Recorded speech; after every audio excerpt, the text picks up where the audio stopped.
ये जो चैप्टर का नाम है मानव नेत्र वायुमंडलीय अपवर्तन और वर्ण विक्षेपण, तीसरा पाठ। ये पाठ एगो पाठ नहीं है, ये 3 गो पाठ है।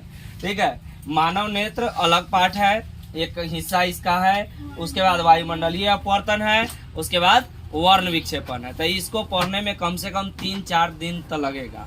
तो सबसे पहले हम शुरू करते हैं मानव नेत्र से। मानव नेत्र का फोटो बना हुआ है, आप देख सकते हैं। मानव नेत्र में जो है अभी ये जो मानव नेत्र एक गोल होता है, ठीक है।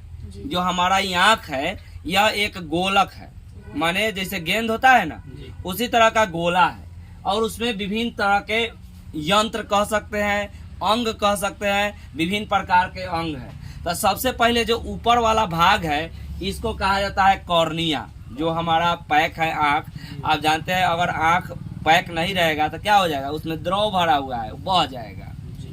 तो उसको एक पतला एकदम ट्रांसपेरेंट, माने जिससे आर पार दिखाई देने वाला परत से क्या किया गया है, भगवान उसको पैक किए हुए हैं। और उसके बीच में क्या है, एक ये पुतली है, पुतली जो छिद्र है, ठीक है।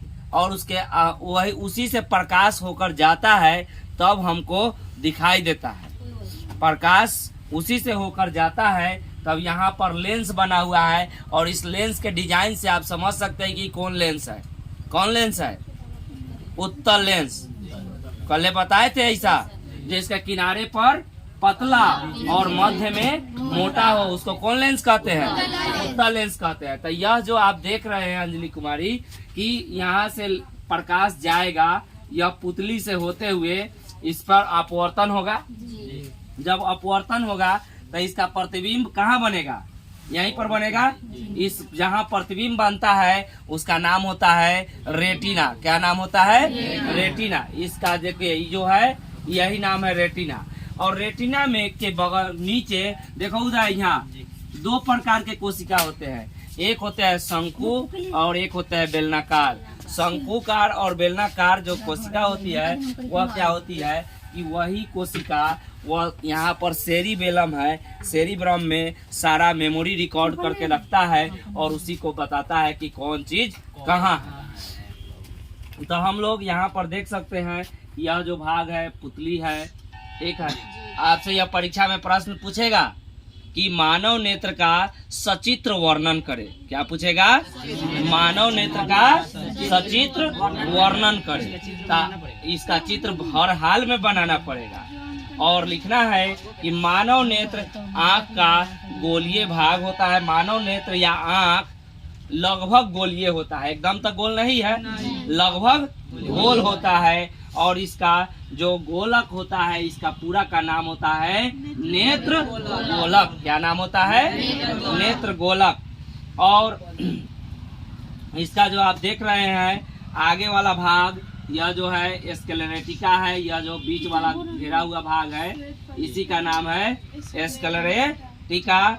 और इसका सबसे अगला भाग है कॉर्निया, जो अभी हम आपको बताए हैं कि यह आर पार पारदर्शी होता है। और इसी से यह आँख क्या है, मेरा पैक है। अगर इसमें अगर सुई भोंकेंगे तो ये जो है वह बह जाएगा। बहेगा तो क्या होगा, उजला वाला जो भाग है वह निकल जाएगा। उजला वाला भाग का नाम क्या है? कच्चाभ द्रव। क्या नाम है? कच्चाभ द्रव। और नीचे भूरे गहरे रंग की परत होती है जिसको कोरॉइड कहा जाता है। और 2 विभाग में यह जो आप देख रहे हैं सिलियरी मांसपेशिया, सिलियरी मांसपेशिया। और यहीं पर है आइरिस भी है, यहीं पर आइरिस है, यहीं पर सिलियरी मांसपेशिया। सिलियरी मांसपेशिया और आइरिस का काम क्या हम बताते हैं। जैसे ये देखो उदय, जब हम अंधेरा में कोई चीज देखते हैं तो क्या होता है, हम आँख बड़का कर लेते हैं, माने हमको ज्यादा लाइट चाहिए। उससे क्या होता है, आइरिस का काम होता है कि पुतली के छिद्र को बड़ा कर देना। लेकिन जैसे हम धूप में जाते हैं सुमन, तो देखना आँख अपने आप छोटा छोटा हो जाता है। क्यों छोटा छोटा हो जाता है जानते हैं? क्योंकि उसको प्रकाश बहुत कम चाहिए। अगर आप धूप में जाके प्रकाश आँख ऐसे कर दीजिए, सूरज पर जाके आँख ऐसे कर दीजिए, तो आपका आँख से कुछ देर दिखाई नहीं देगा। अगर ज्यादा देर तक ऐसे कर ले रह जाइएगा तो हो सकता है आपका रेटिना जल जाए। और अभी हम आपको बताए हैं कि क्या है, द्रव है। तो क्या यह सूखेगा कि नहीं? तो सूखेगा तो क्या दिखाई देगा? नहीं दिखाई देगा। यहाँ पर आप बात समझिए, यह जो नेत्र लेंस के पीछे जो द्रव भरा हुआ है उदय, वो यह भी द्रव का होता है, जिलेटिन का बना होता है, ठीक है, यह भी एक द्रव का ही बना होता है, तो ये भी सूख जाएगा। अगर आप देखे होइएगा आती वेल्डिंग करने वाला, उसमें क्या होता है, खूब प्रकाश चमकता है। देखे हैं वेल्डिंग होते हुए? नहीं देखे हैं। वेल्डिंग होते हुए देखिएगा तब वेल्डिंग वाला जो करने वाला होता है वो पूरा काला चश्मा पहन के करता है। क्यों? क्योंकि लाइट जो है प्रवेश न करे। अगर जिसको लाइट प्रवेश कर गया उसको 3-4 दिन 5 दिन दिखाई नहीं देता है। क्यों नहीं दिखाई देता है? यह सूख गया, यह सूख गया। लोहा को जोड़ने में वेल्डिंग नहीं किया जाता है। अभी तक आप वेल्डिंग नहीं जानते? चल जाइएगा प्रधुमन भाई के दुकान पर, अभी हो रहा है, हो रहा है। अभी क्या जनरेटर का आवाज आ रहा है, नहीं हो रहा है, ऐसा बातें नहीं। तो यह आप देख सकते हैं, इसका सिलियरी मांसपेशिया और आइरिस का काम है प्रकाश को कम पहुंचने देना। कहाँ तक? लेंस तक। आंख के लेंस में प्रकाश को कम पहुंचने देना। ज्यादा पहुंच जाएगा तो दिखाई नहीं देगा, आंख खराब हो जाएगा, ठीक है। इसलिए वेल्डिंग करने वाला सबका आंख 40 साल के बाद खराब हो जाता है। 40 से 45 साल हुई खराब हो जाता है। उसके बाद अभी हम देखें यहाँ पर, अभी आपसे पूछेगा परीक्षा में, देखिए आइरिस का क्या कार्य है? तो आइरिस का काम है पुतली से होकर प्रकाश को जाने का नियंत्रण करना, ठीक है, प्रकाश पर नियंत्रण करना। और सिलियरी मांसपेशिया का काम है उदय, जैसे हम लोग कोई चीज दूर का देख लेते हैं, क्या कोई चीज नजदीक भी रहता है उसको भी देख लेते हैं, लेकिन लेंस में क्या ऐसा होता है? अगर चश्मा वाला पहन ले तो हो जाएगा, दूरबीन में हो जाएगा। दूरबीन में क्या करना होगा? लेंस बदलना होगा, बदलना होगा कि नहीं? लेकिन हम आंख के सहायता से तारा उतना दूर फिर भी देख लिए, इतना दूर मार कर फिर भी देख लिए, अरे यह कैसे हो गया? तो यह हमारे आंख का है सिलियरी मांसपेशिया। कमाल है पूजा कि सिलियरी मांसपेशिया ऐसे जुड़ा रहता है और इसी के बीच में लेंस होता है।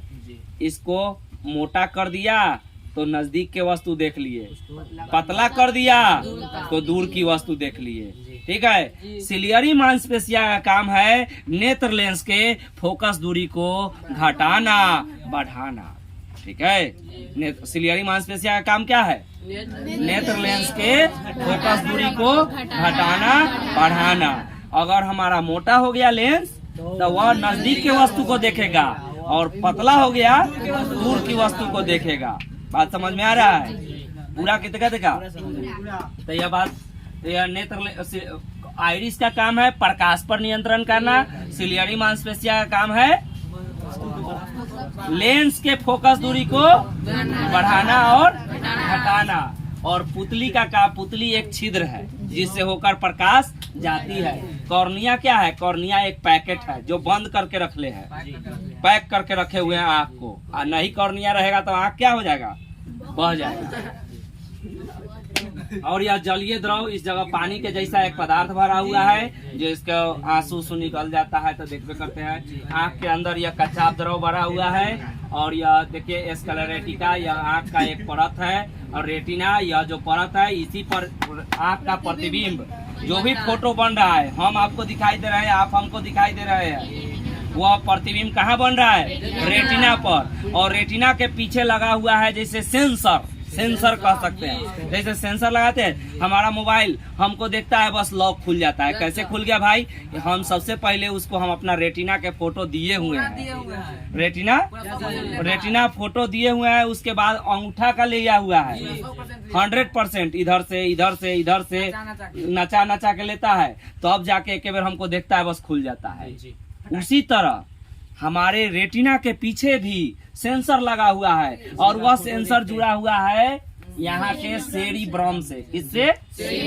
सेरिब्रम से। और सेरिब्रम हमारा मेमोरी कार्ड है, ठीक है। वो सब चीज याद रख ले रहता है कि इसको अंजलि कहेंगे, इसको शिवम कहेंगे, इसको गोलू कहेंगे, इसको उदय कहेंगे। सबका फोटो खींच खींच के सेव करके रख ले हैं। जैसे ही आएगी ऐसा फोटो आएगा तो इसको कहेंगे अंजलि, ऐसा आएगा तो आंचल, ऐसा आएगा तो नंदनी, ऐसा आएगा तो आरती, ऐसे ऐसे करके यह डिफाइन करके रखा हुआ है। और झट से जैसे सेंसर के पास जाता है तब बात जान जाता है कि यह आदमी यह है, यह बुक है, यह फिजिक्स है, यह क है, यह ख है, सारा सेव करके रखा हुआ है। तो आप समझ सकते हैं। और यहाँ देखिए यह प्रकाश स्नायु, यही भेजता है उदय, यही भेजता है कहाँ, सेरिब्रम के पास। ठीक है, बात समझ में आ रहा है पूरा। देखिए अब आंख में, यह आंख आपको समझ में आ गया। आंख में एक घटना घटती है जिसका नाम है समंजन क्षमता। रखो बैठो, रखो बैठो। समंजन क्षमता, समंजन क्षमता क्या होता है? अभी हम आपको बताए हैं, नेत्र लेंस के फोकस दूरी को घटा देता है और बढ़ा देता है, घटा देता है और बढ़ा देता है। घटाना बढ़ाना ही इस लेंस का, इस आंख का समंजन क्षमता कहलाता है। कौन घटाता बढ़ाता है? सिलियरी मांसपेशिया। कौन है? देखिए दोनों बगल से टांगले है उहे, देख रहे हैं, इधर से ऊ है, इधर से ऊ है। ये है आइरिस, थोड़ा सा फोटो बढ़ गया है, ये है आइरिस। ठीक है, इन्हें से, ठीक है। और इसका बीच का जो छिद्र है, इस छिद्र का नाम क्या है? पुतली। क्या नाम है? पुतली। आइरिस का काम प्रकाश को कम और ज्यादा करना, और सिलियरी मांसपेशिया का काम फोकस दूरी को घटाना और बढ़ाना। याद रहेगा ना? सिलियरी मांसपेशिया का काम घटाना और बढ़ाना लेंस के फोकस को। तो यही लेंस के फोकस दूरी को घटाने और बढ़ाने की घटना को समंजन क्षमता कहते हैं। लेंस की फोकस दूरी घटाने बढ़ाने की क्षमता को समंजन क्षमता कहते हैं। क्यों घटाता बढ़ाता है? ताकि हम दूर और नजदीक, दूर वस्तु को और नजदीक वस्तु को दोनों को न देखना है। अब ऐसा एगो के आंख बने कि केवल दूर देखे, एगो ऐसा आंख बने जो केवल नजदीक देखे। एगो ऐसा रहता है, एगो आंख ई खाली नजदीक देखेगा, ई खाली दूर देखेगा, तो सब चीज देवड़ा दिखाई देगा। एगो आगे को पीछे, एगो आगे दिखाई देगा, एगो पीछे दिखाई देगा। तो यह बात समझ में आया? समंजन क्षमता समझ में आया? आंख का दूर बिंदु और निकट बिंदु क्या होता है? दूर बिंदु, हम कितना दूर के वस्तु को देख सकते हैं? तो हम देखते हैं अनंत के, हम अनंत के वस्तु को देख लेते हैं, यानी तारा के तरेगन देख लेते हैं कि नहीं? तरेगन का दूरी ठीक से अभी तक पता नहीं है, तो तरेगन के दो देख लेते हैं, तारा को देख लेते हैं, स्टार को देख लेते हैं। इसका मतलब हम अनंत तक को देख सकते हैं।